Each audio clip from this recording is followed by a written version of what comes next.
The work that I'm going to present today is on behalf of a lot of co-contributors, including Janelle Montgomery, who started the project, the water productivity project with the DPI back in 2006, and Guy Ross, who brought together a lot of the other data from the non-DPI data, as well as the water productivity benchmarking team in the soil and water unit in the department.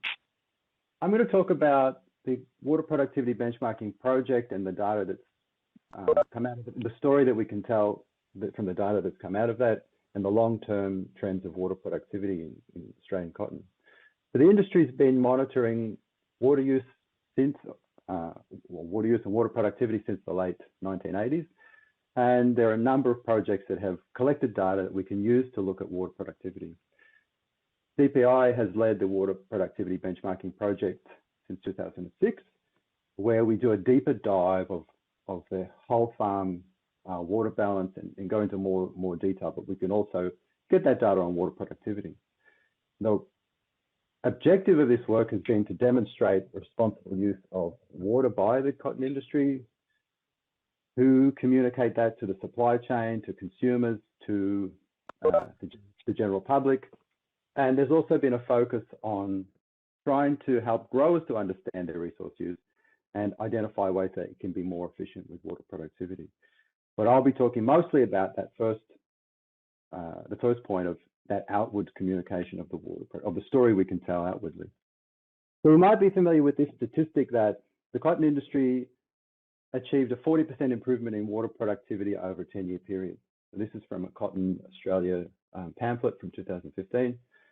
This statistic comes from a review that Guy led with a number of other collaborators. It was published in 2013 that was based on data.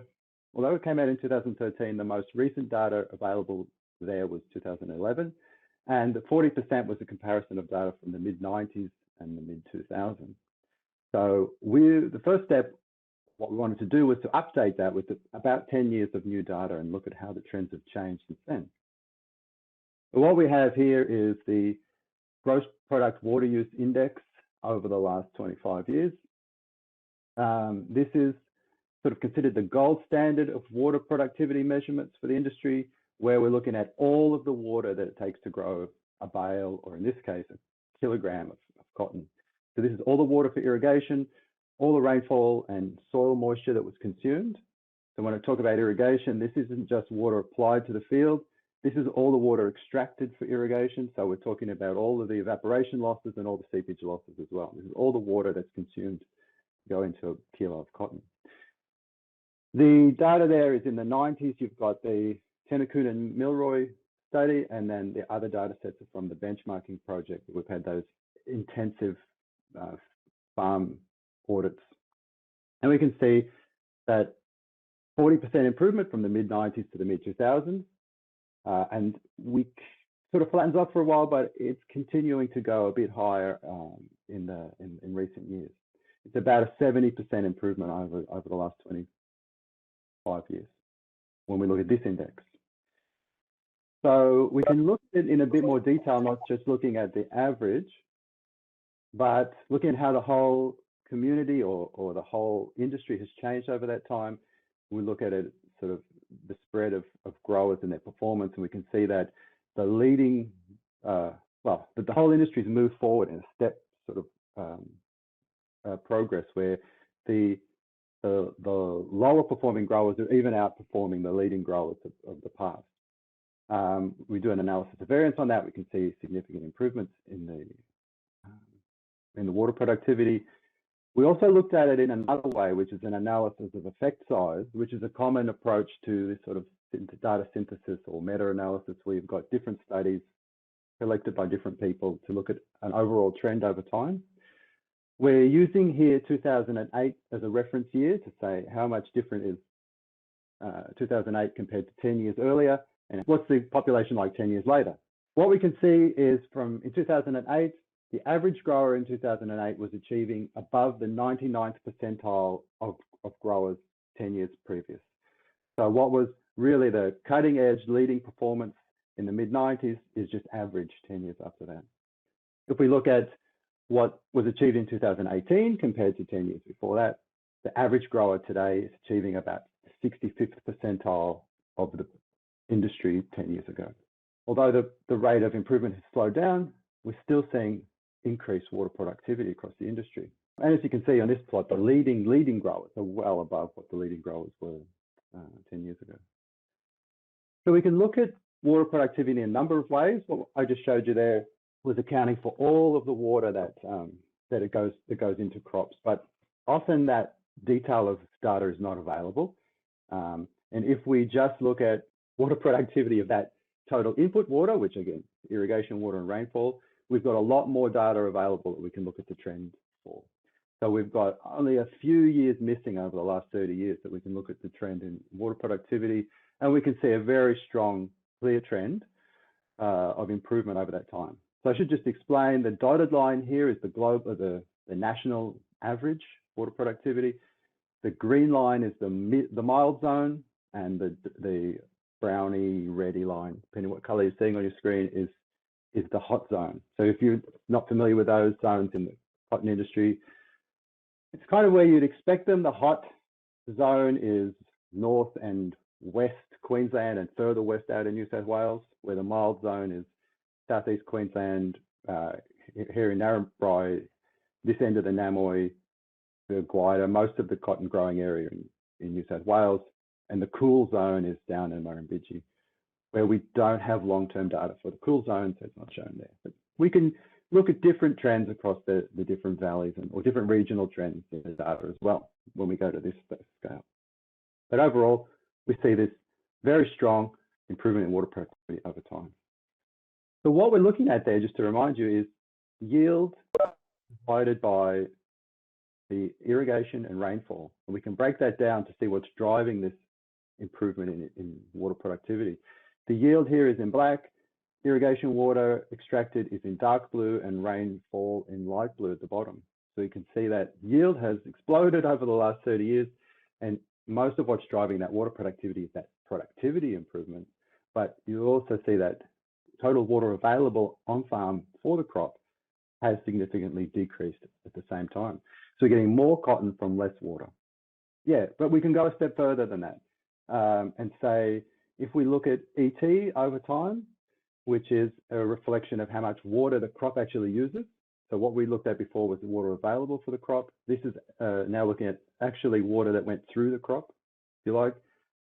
That has significantly increased over time as well. So even though there's less water available on farm, due to efficiency increases, more of that water is going through the plant now.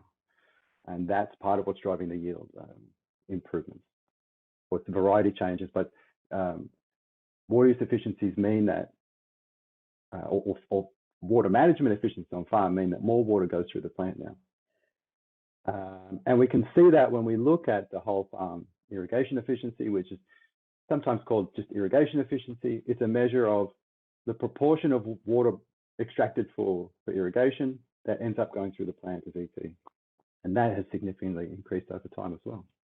What is interesting though, and what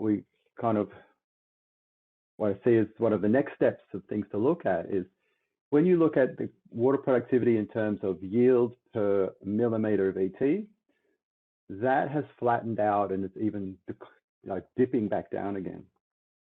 Try to keep it brief, but when we look at the optimum relationship between ET and yield, perhaps what's happening here is we've gone past that optimum relationship, and the work sort of is there to identify, can we improve water use efficiency by reducing yields or by reducing ET, or like targeting a lower yield to be more water use efficient? Is that something that people want to do, or is it the industry wants to do? We certainly know that there are growers in the benchmarking project who target a lower yield and are highly water use efficient. They don't chase those really big yields. They have a target, this is how much I want to grow, and they do it based on that water use efficiency. So that's something, watch this space type of thing to look at. So we're going to change a little bit now and talk about what's actually driving these changes in efficiency on farm. So how have we got to these improvements? So if you look at the international data on dealing with water scarcity and getting real water savings from crops, improving water productivity and getting more drop per crop, or crop per drop, I mean. What's emphasized in this literature is approaching it from both sides, managing supply and managing demand. Things like increasing storage, reducing losses in storage, promoting, developing groundwater, reducing pollution and increasing recycling of water and reuse, water trading, reallocation to higher yielding crops or higher value crops, improving water use efficiency and improving water productivity.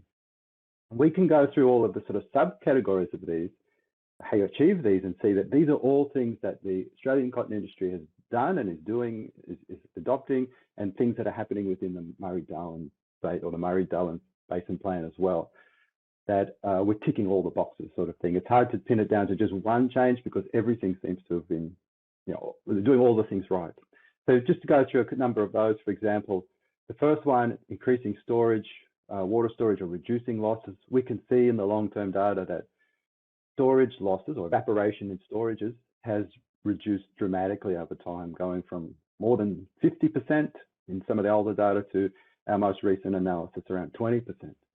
And that storage that's due to improved storage management, where you've got an emphasis on maintaining that proper surface area to volume ratio, where you're reducing the size of storages by cutting them into smaller cells, moving water between storages to make sure that you're not just evaporating that water, and increasing wall heights and things like that. There's a number of management practices that have gone into improving water storage and reducing those losses.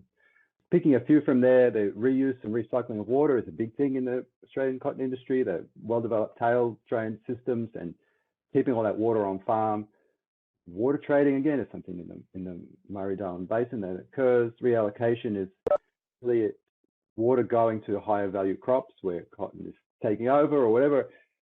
Some people, you know, we sort of get the impression in the news, but growers are making a decision to grow cotton because they feel that's the best return they're going to get from the water they have available. And then there's always an emphasis on improving productivity, that if growers are not going to get a productivity improvement, they're not going to adopt practices. And, you know, so that's certainly something the cotton industry has always emphasized.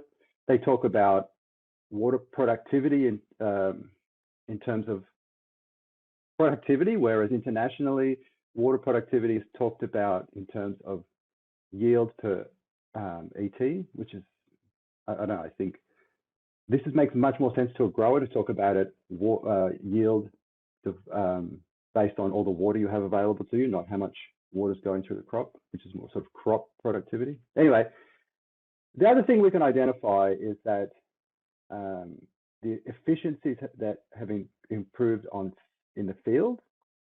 When we look at long-term data sets, we see that the major losses were coming from storages and from field inefficiencies. And what we see over time is that high adoption of practices to optimize field efficiencies by getting water on and off quickly, maintaining field slopes, increasing flow rates, develop tail drain systems, and things like that. And you can see the adoption practice there changing over time over the last, what have we got, 10 years. So this is, again, what's driving that improvement in water productivity, that field level efficiency. Interestingly, I can tell you that what's not driving it is changing irrigation systems. The industry is still dominated by furrow irrigation. There's been a movement to bankless, which is bankless or siphonless irrigation, which still furrow irrigation. There's been a movement away, almost completely away from drip irrigation, and pressurized systems are popular in some regions. They work very well, but they're not very, outside those regions, they don't work well. So it's really, I would say, come from optimizing the efficiency of furrow irrigation, which is interesting. I think people generally expect if you go to pressurized systems, you'll improve water productivity that way, but that's just not what's been happening. So now to talk about a bit about how this, the communication of this story. This has been, this data has been an important part of the sustainability report for CRDC 2019, where we've been able to show that along with a number of other sustainability indicators like land use and insecticide use, water use has significantly decreased over the last 25 years. Where we're looking at it here in sort of an upside down way, we're going megalitres per bale. How many megs does it take to grow a bale of cotton? I can tell you it takes about half as many. It's 48% the water that it took to grow one bale of cotton than 25 years ago. When it comes to setting the targets for the future, what we've done is looked at the long-term trajectory and said what are sort of the realistic values that we can expect from improvements in water productivity over the next 10 years. And we've gone through and said the long-term trend has been 2.5% less water per megalitre every year over the last 30 years. So trying to maintain that over the next 10 years is a stretch target, but it's achievable. Talking about megs per bale is probably not what people are used to, so we flip that around to talk about bales per megalitre, and that gives us targets of 2024, 1.4 bales per meg, and 2029 of nearly 1.6 bales, bales per meg, which sounds really, really ambitious. But as I said, those are stretch targets to demonstrate the industry's commitment to improving water productivity. But just on that, in 2009, the benchmark was 1.1, and the target for the next 10 years was 1.2, and they achieved that. In 2014, the benchmark was again 1.1, and the target was 1.3. 10 years later, and that was also achieved. If you look at the way the industry's tracking from the most recent data from 2019 and 20, it's on track to reach that target of at least the 2024. Again, with sustainability, the BCI, the Better Cotton Initiative internationally, have adopted Australian cotton sustainability indicators following the same reporting type of approach. Some offshoot projects of the BCI, including the Delta framework, which aims to create sustainability indicators that are generalizable across all of agriculture globally, with cotton as a focus plant, has come to us to consult on how to set these targets, how to monitor them, and how to report them as well. And all this just demonstrates that internationally Australia is recognised as a global leader in water productivity in cotton. And we can actually look at the performance of Australian cotton water productivity compared to global averages. And there's not a lot of data available to do this, and the data is probably a bit outdated. But one way of measuring water use is with what's called the water footprint. There are a number of different ways of measuring a water footprint, but the one that's called the water footprint method reports the water footprint for cotton globally to be that line on the right, which is world average. And it's made up of blue and green water, which is water extracted for irrigation, the blue water, and rainfall, which is the green water. They also measure grey water, which is polluted water, how much fresh water it needs to dilute that polluted water, which we think in Australia's situation will be very low, but we don't have the data on that at the moment. So that's not shown in this plot. But you can see that compared to the current water footprint for cotton, the Australian industry has been below that average water footprint for most of the last 30 years. And where you look at the data that's more contemporary to that footprint, I think it's probably the mid 2000s to early 2010s, that it's well below that average, that global average. And we can also compare Australian cotton water use to some of the cotton producers globally, and we're looking at litres per kilogram. How many litres of water does it take to grow a kilo of cotton lint? And you can see that Australia there on the right, using the average from the 2000s or the average from the 2010s, which I think is contemporary to that world average that's displayed, that was published in 2011.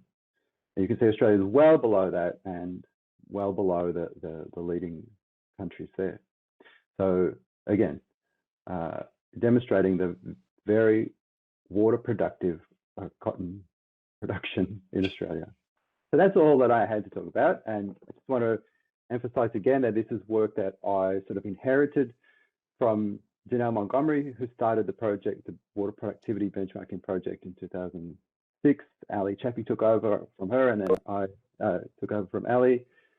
And there was the fundamental work of what we've been able to talk about today. Thanks also to Jim Purcell and John Hornbuckle for the software that we've also been able to utilize in identifying some of these water balance components. To Guy, who put together a lot of the data that came from outside DPI and that long-term trend stuff. And thanks to the water productivity benchmarking team, which is Ben and Jasim, Hoogs, Ian, Dowie, and Peter. And I'm keen to hear if you've got any questions or comments. Thanks for your attention.